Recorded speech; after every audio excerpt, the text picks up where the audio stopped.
Halo Bapak dan Ibu rekan kerja, selamat datang di online course Guruku Pintar. Perkenalkan, nama saya Anissa Fadilah. Saya mengajar bahasa Inggris di salah satu sekolah swasta di Bandung. Pada kesempatan kali ini, saya akan menyampaikan materi dengan tema optimalisasi kanvas sebagai media pembelajaran digital yang menarik. Bapak dan Ibu rekan kerja, ketika kita mengajar, tentunya kita ingin memberikan yang terbaik kepada murid, siswa, atau peserta didik kita, kan? Bagaimana caranya peserta didik kita tetap fokus ketika pembelajaran? Tentunya kita bisa menyajikan media pembelajaran yang menarik. Dan di sini kita akan belajar untuk mengoptimalisasikan Canva sebagai media pembelajaran digital yang menarik untuk siswa. Lalu, apa itu Canva? Canva merupakan aplikasi desain grafis online yang mudah digunakan oleh penggunanya. Kita bisa menggunakan Canva di desktop kita, desktop komputer, desktop laptop, website, maupun smartphone kita. Jadi sangat mudah sekali dan kita juga bisa mengaksesnya di mana saja, kapan saja. Kenapa kita menggunakan Canva? Bapak dan Ibu rekan kerja, Canva merupakan platform desain terbaik. Jika sebelumnya kita membuat desain di salah satu aplikasi yang memang membutuhkan kemampuan khusus gitu ya, seperti CorelDRAW, Photoshop, dan itu membutuhkan cara-cara yang lumayan kompleks. Di sini Canva hadir dengan desain dan template yang beragam. Ya, ada banyak template pendidikan yang bisa kita gunakan untuk media pembelajaran. Canva juga mudah digunakan karena kita hanya bisa klik-klik saja, drag and drop, lalu kita juga bisa modifikasi desainnya, modifikasi tulisannya, mengeditnya langsung, ataupun jika kita ingin mengasah kreativitas kita lebih dalam lagi, kita bisa menghasilkan sebuah karya desain di Canva yang nantinya pengguna lain pun bisa mengakses desain kita dan akan bermanfaat juga untuk pengguna Canva lainnya. Bapak dan Ibu rekan kerja, di sini kita bisa melihat beberapa produk yang bisa kita buat di Canva, seperti presentasi. Kita bisa membuat presentasi, mengedit video, membuat poster, bahkan kita juga bisa membuat Zoom virtual background. Seperti contoh, Zoom virtual background yang saya pakai pada kesempatan kali ini, saya juga menggunakan Canva dan mengeditnya di Canva.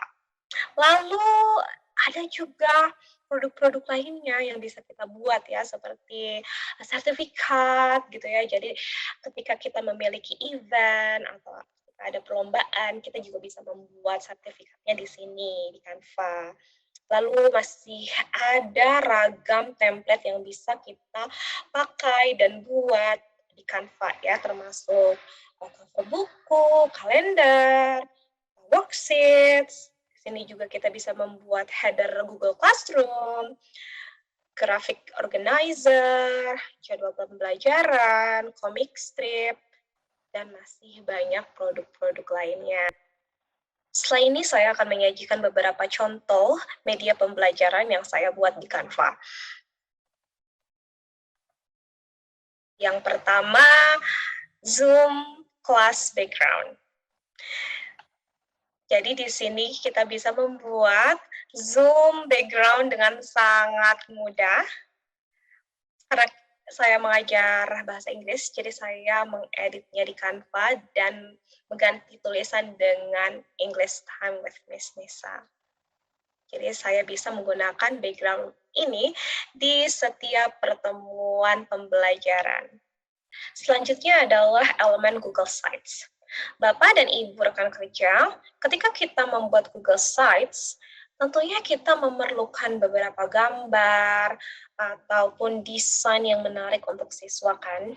Jadi kita bisa membuatnya juga di Canva. Di sini saya membuat header Google Sites dari Canva dengan mencantumkan mata pelajaran yang jelas di sini untuk siswa, yaitu English, dan saya juga menuliskan sesinya dengan saya with Miss Lisa. Lalu saya juga bisa membuat introductions di Google Site dengan gambar yang saya buat di Canva. Ya, introduction-nya seperti ini. Selanjutnya kita juga bisa membuat slides atau presentasi di Canva. Kita bisa mendownloadnya dalam berbagai macam bentuk seperti gambar, PowerPoint, atau kita juga bisa mempresentasikan langsung. Dan berikut contohnya. Kita coba play. Hi everyone. Today we are going to learn simple present. We are going to review the simple presents that we learned before. All right. In today's session, we have some agendas. So we are going to have a previous lesson review related to sequences, and then pronounce and simple present review. And the next one, we are going to have a practice and writing activity. And the last one, we can go back to the Google Classroom and mark as done to end the session. Alright, so by the end of the class, I really expect that you are able to form grammar and apply it in a sentence and questions. Oke, seperti itu tampilan presentasi langsung di Canva dengan video pemaparan kita. Kita juga bisa membuat presentasi tersebut tanpa video.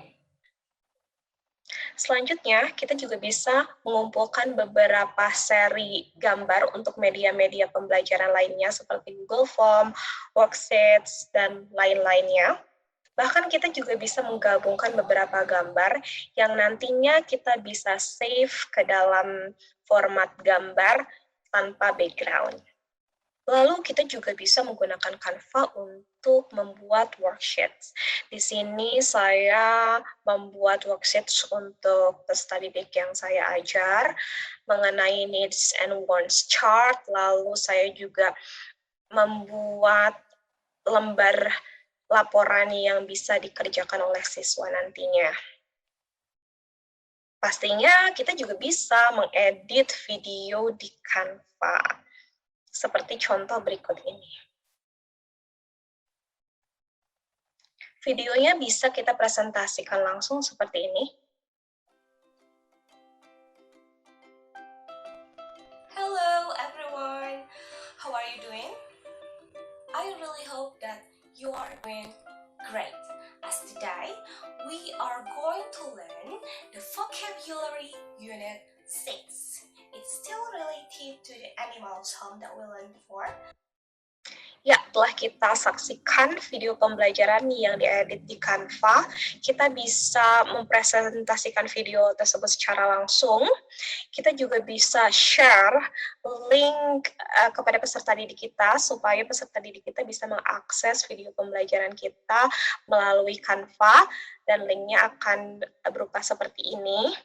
Atau kita juga bisa mendownloadnya terlebih dahulu ke dalam bentuk video, lalu kita bisa menguploadnya ke dalam Google Drive ataupun YouTube. Bapak dan Ibu rekan kerja, kita bisa mengakses Canva secara gratis, atau bahkan kita juga bisa menikmati fitur-fitur premium melalui Canva for Education. Kita bisa mengakses Canva secara gratis. Namun, ketika kita menggunakan Canva secara gratis, akan muncul watermark seperti ini. Selain itu, ketika kita membuat produk di Canva, kita bisa mendownloadnya ke dalam berbagai bentuk seperti foto, video, PowerPoint, bahkan kita bisa membuat transparan background. Sayangnya, di sini ada tanda mahkota yang mana jika ada tanda mahkota berarti fitur itu berbayar. Ya, jadi kita harus subscribe dan membayar fitur-fitur yang memang terbatas gitu ya. Kabar baiknya, Canva memberikan kesempatan kepada para pengajar atau pendidik untuk menikmati fitur berbayar Canva melalui Canva for Education. Jadi ketika kita menggunakan Canva for Education, kita bisa explore sebebasnya. Kita juga bisa mendownload berbagai bentuk sebebasnya, sepuasnya. Oh, baik hati sekali Canva ini ya.